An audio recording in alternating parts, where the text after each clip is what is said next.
everyone, welcome to the channel. And in this particular video we are going to talk about the AWS interview questions. Here we are specifically going to talk about 10 interview questions, and these are specifically from the AWS. And as you know, we are covering the multiple AWS interview services. So accordingly, I am covering the multiple interview questions as well, which are the real one. So our first question goes as, what is user data in EC2? So if you remember, when we were talking about the EC2, we were talking about the user data as well. And in the user data, we were running few of the scripts, as you can see. And with the help of these scripts, we were able to install the softwares, and we were able to run the prerequisite kind of thing. So whatever prerequisite you have to do on your server side, that all the file creation, software installation, all those things you can do on the EC2 before it gets launched. So whenever your EC2 will come up and it will be in running state, it will come up with all those script execution prior to its running state. So that's the help of the user data. There it will fit in, and it will help you to do the automation kind of thing, or to complete the prerequisite kind of thing while launching your virtual server. Your second question comes as, explain the usage of EIP in EC2. So EIP we have talked while talking about the EC2, and if you remember, EIP stands for Elastic IP address, and this one I think I do have this covered. Yeah, Elastic IP. It's a static public IPv4 address provided by AWS, and it can be used to associate with instance or network interface in a virtual private cloud. Where it is used, like if you have the private EC2 instance, or even if you have a public EC2 instance, and if you see, whenever you start and stop the EC2 instance, its public IP gets changed once you stop and start, correct? But if you want to make it static, you want that same public IP should be there across the multiple state of the your EC2 instance. For that, you can launch one EIP and you can associate that with your EC2 instance. That will be having a cost, but it will give you a static IP address for your EC2. So that's the usage of your EIP in EC2. Third question comes as, how do we provide a static IP to AWS EC2 instance? So third question is very similar to the second one, but it has been asked in a different way. So whenever you have to provide a static IP to your AWS EC2 instance, you can create one EIP, and you can associate that with the your AWS EC2 instance. Fourth question, what are the different types of EC2? So for that, you can similarly refer to these instance types: t2.micro, t2.xlarge, c5.xlarge, and even if you want to talk in more details, so there are multiple categories of this EC2 instance: general purpose, compute optimized, memory optimized, accelerated, storage optimized, and a different one. There are different families as well: the general purpose, the T family, R family for memory optimized, and C5 for compute optimized. So these are the different categories of the EC2 instances that you can learn more. Then what fifth question, what's the default route in main route table? So route table, if you remember, we have talked that in every VPC there is a default route table, and that default route table is called is main route table as well. So in the main route table, there is one route mentioned, that is as local, and the destination CIDR of your VPC. That means any request which is made from the which is made inside the VPC, that can transverse between this VPC, correct? So it has the full access to flow and to communicate, to establish the communication between the multiple services within the VPC. So that default route is already there in your main route table. Sixth question is, what is the use of VPC endpoint? So if you remember, we have talked about the VPC endpoint as well, and there we have talked about how your private resources can communicate with the other AWS services without using NAT, and without using internet gateway. So here we have talked about the VPC endpoint. Let me go to the slide there, VPC endpoint, this one. So here if you see, there is a EC2 instance which is in the private subnet, and it has to communicate with the AWS S3 service. For that, there is a VPC endpoint. So with the help of VPC endpoint, you can directly communicate with the other services and it will establish a private communication. So here you left out the NAT gateway, left out the internet gateway, and you directly connected with your AWS S3 with the help of VPC endpoint. It saves your cost as well. It saves your it ensures your security as well by establishing a private network between the different services. Then seventh question comes, how do we ensure that EC2 can avail internet but no request from outside can be made to web app running on AWS EC2?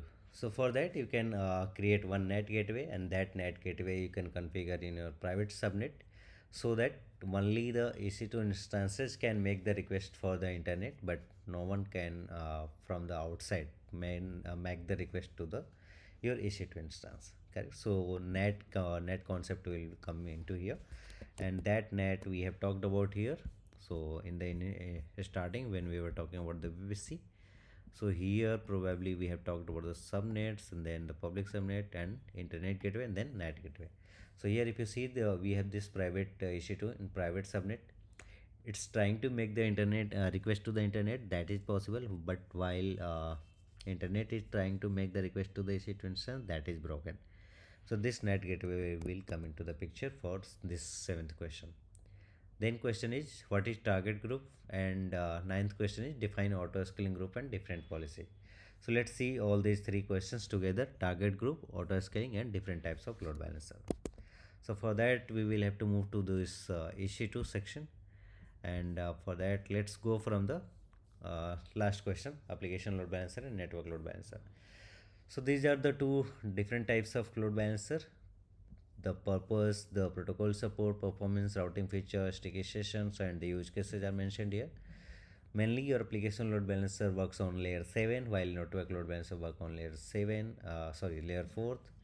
The protocol supported by application load balancer is HTTP, HTTPS, while network load balancer support TCP, UDP, TLS, and the use cases. Network load balancer can be used for those use cases where you need very low latency, and the use cases where you need real-time data streaming for the election results, for live real-time gaming, for live news streaming or something.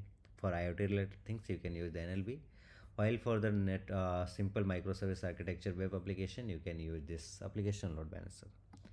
Then one of the question was on the target groups. So target group, let's talk about here. Target groups are nothing but it's just the combination or the group of the different EC2 instances which are fulfilling a similar kind of business need. Like if you have different microservices, and for one microservice slash first or slash cart, you want to route the traffic to one target group which will be having 5 EC2 instances, so that whatever the request is coming for the card system, that will go for all these 5 EC2 instances. So with the help of target group you can combine multiple EC2 instances to share the workload. Then the last question was based on the auto scaling group. So if you see, there was a last question, the what is target group, that we covered, different types of load balancer we covered, then auto scaling group. So auto scaling group, it's one of the property of the AWS EC2 instance, you can say, where we do the scaling of the EC2 instances based on the some certain conditions. Correct. So it's a collection of EC2 instances that are treated as a logical grouping for the purpose of automatic scaling and management.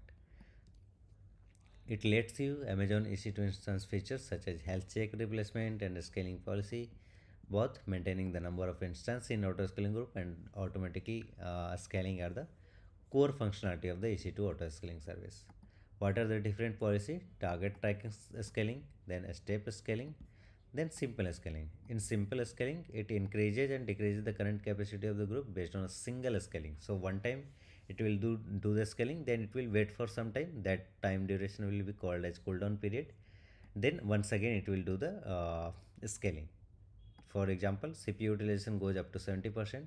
Auto scaling will add 2 instances, and it will wait for few seconds, it might be minute, and then it will do the further scaling.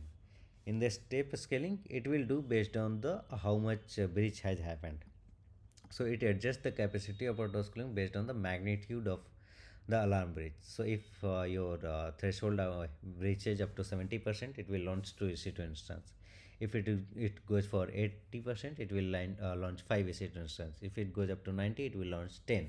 So based on the different threshold, it will launch the different kind of a scaling it will do. While the target tracking scaling, it does based on the it kind of it does the scaling logically, like if the breach is higher, it will scale up on the higher number. If breach goes down, it will scale down the number of EC2 instances.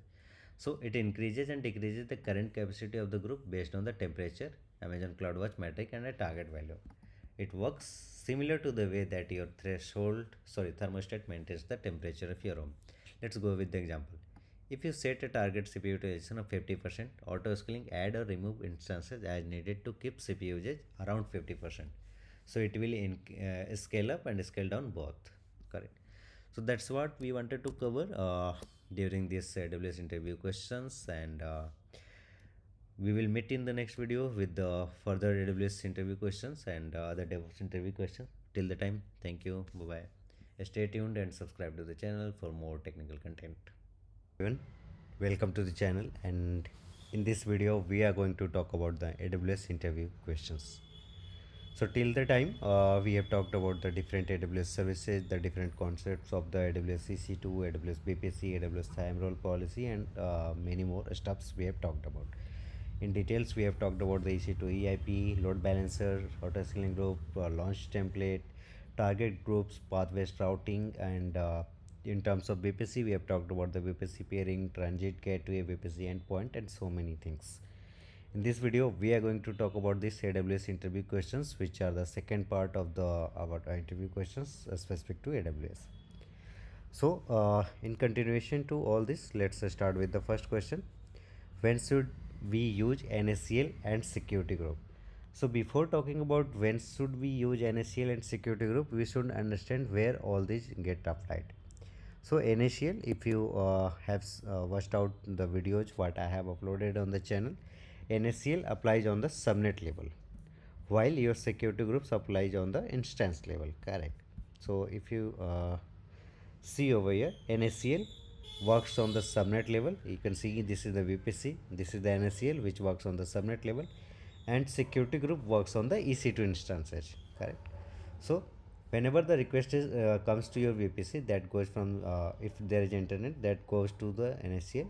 From NACL it gets entry in the subnet, and from this after that it gets in the security group. Once security group verifies, then your request goes to the EC2 level. Correct.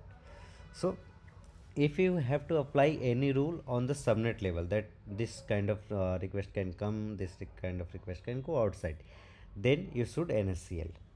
If you want to restrict or apply or deny kind of thing on the EC2 level, on the resource level itself, correct, then you can apply the security group. So that comes as your first answer to the first question, when should we use NACL and security group. Correct.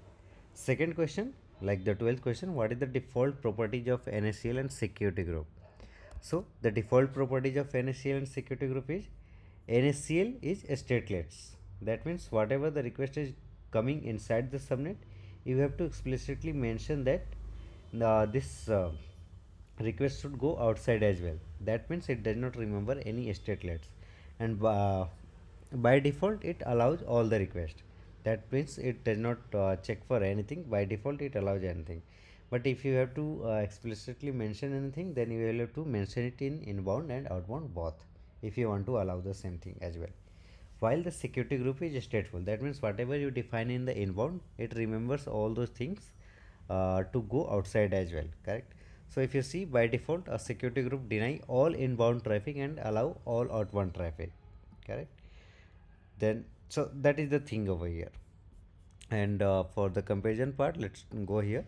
Security group and NACL is, can see, operates at EC2 instance or ENI level, while NACL operates at subnet level. Security group only allow rules it supports, while NACL supports both allow and deny. That means from the NACL you can say that this kind of request should be allowed, this kind of request should be denied at your subnet level. Correct. Then all rules are evaluated before making a decision to the for the security group, and for NACL rules are evaluated in the order lower to higher. That means if there are 3 rules, so for the security group all the 3 rules will be evaluated at one time, while the for the NACL the first rule will be checked and whatever the result will be there, that will be applied. After that second and third will be checked, so it goes on the one by one, while the security group is stateful and NACL is stateless, that we can see. 13th question is what is VPC, and then 14th question is how many types of subnet you have created. So let's go with the what is VPC. So VPC here we have talked about in the beginning of the VPC slide. So let me go over here, Amazon VPC, yes. So you can see VPC stands for Virtual Private Cloud, which is a secure isolated private cloud that is hosted within a public cloud. VPC allow organizations, VPC allow organizations to use public cloud resource while still being benefiting privacy of a private cloud. So if you have watched out the video, what I have covered to launch the VPC, so you can better understand what is the VPC, how VPC came into the picture, what is the use cases. But here just a simple example that VPC stands for Virtual Private Cloud, and it's a private area within the public cloud where you can apply your own rules, where you can launch your own resources, you can control all these things according to yourself. So virtual private cloud is nothing but a smaller space within the public cloud where you can play according to yourself. Correct. Then how many types of subnets you have created? So in general there are two kind of subnets, private and public one. So if the subnet what you have launched, and that subnet will be of course part of a route table, if that route table will be having the internet gateway associated with it, then that subnet which is the part of that route table will become your uh, public subnet, while if the route table does not have that internet gateway associated with that, that becomes your private subnet. So if you see here, this is public subnet, this is private subnet. Why? This public subnet is having the access to 000 internet gateway, correct? While this is a private subnet. Private subnet does not have the access to 00 with the internet gateway, correct? Here you can see. So it is having the access of the NAT. Through the NAT it can go to the internet, correct? NAT will be there in the route table of the private subnet, and then this NAT gateway is associated in the public subnet, and then from the public subnet it can go to the internet. So this is the way how private subnet can communicate to the internet. So the subnet which is the part which is associated as the route table, and that route table is having the direct access of the internet, that subnet will be public. And the subnet which is the for which the route table is not having the access to the internet directly, that will be a private subnet. So that's the difference between these two, and there are mainly these two kind of subnets. You can create other subnets as well with the different names, database subnet or transit gateway subnets, anything, but these are the basic features. How do you launch a public EC2 machine? To launch a public EC2 machine, you will have to create a VPC, you will have to create a subnet, you will have to create a route table. In the route table, you will have to mention your internet gateway. So for mentioning internet gateway, you will have to create one internet gateway. That internet gateway should be attached with the VPC, correct? And then you can mention it in the route table. In the same route table, you can associate your subnet, and then in this particular subnet, you can create your first EC2 machine, and that will be your public EC2 machine. As you can see from here as well, this is a kind of EC2. This EC2 is launched in a subnet. This subnet is a public subnet, as you can see here as well. And why this is public subnet? Because the route table which is associated with it, it is having the access to the internet. So this is how you can launch your public EC2 machine. Then can we change the private IP address of EC2 machine? No. If you launch your public EC2 machine or any EC2 machine, the private IP address of that EC2 instance cannot be changed. If you are launching the public one, public IP address can be changed once it starts again after the stopping, correct? If you stop and start, public IP can get changed, but private IP will remain the same. So this cannot be changed. Question number 17, how to connect AWS S3 bucket from AWS EC2 machine? So there are various ways to connect this S3 bucket with the EC2 machine. So there is one way that you create your AWS IAM role and policy, and that you attach with your EC2, and then you can access your this one. You can access your S3 bucket, correct? So there are multiple ways that we have talked. We had created public EC2 machine, then associated internet gateway with that. We created config file to get credentials. So on EC2 machine, you can run AWS configure command, and there you can pass secret key, access key, and with the help of that, it will be having the permission. Then you can run the AWS S3 ls command, and it will be able to communicate with the S3. The alternative was that you attach the IAM role and policy. If your EC2 machine is private, then you can use the VPC endpoint as well, and you can directly create VPC endpoint that will help you to establish the communication between EC2 to S3. If you are not sure how these things work, a detailed video on all these topics, how to create VPC endpoint, how you can use this first and second options, all these detailed videos are available on the channel that you can watch out, and you will be able to understand in more details. The question number is 18th. How to establish the communication between two VPC? To establish the communication between two VPC, there is a concept of VPC peering. Here you can see from the diagram, if there is a VPC A, VPC B, then you can establish the communication between these two VPC, correct? How to establish the VPC peering, you can watch out the video, there you will be understand in details. Other than this VPC peering, there is a concept of transit gateway as well. Transit gateway can be utilized to establish the communication between multiple VPC, correct? Now, when to use VPC peering and transit gateway? That's the another question. So if you have two VPC peering will be fine. As soon as the number of VPC grow to establish the communication, VPC peering becomes more complex, and transit gateway becomes more helpful for you, correct? As you can see, transit gateway is there to establish the multiple communication with the single hub and multiple attachments to the different VPC. But in the VPC peering, you have to establish the communication from one to one, from this VPC to this VPC to this, then from here to there.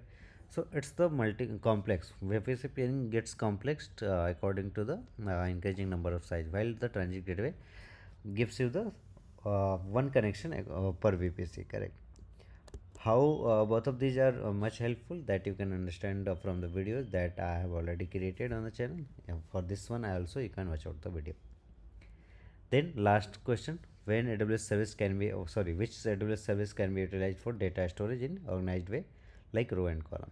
So for that, this one you can use this AWS RDS service.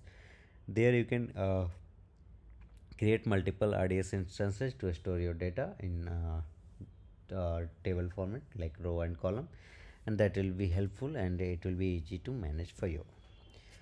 So in this particular video, I wanted to talk about all these things, and in next video we'll be talking more AWS interview questions and other tech stacks interview questions. Till the time, thank you, stay tuned and subscribe to the channel.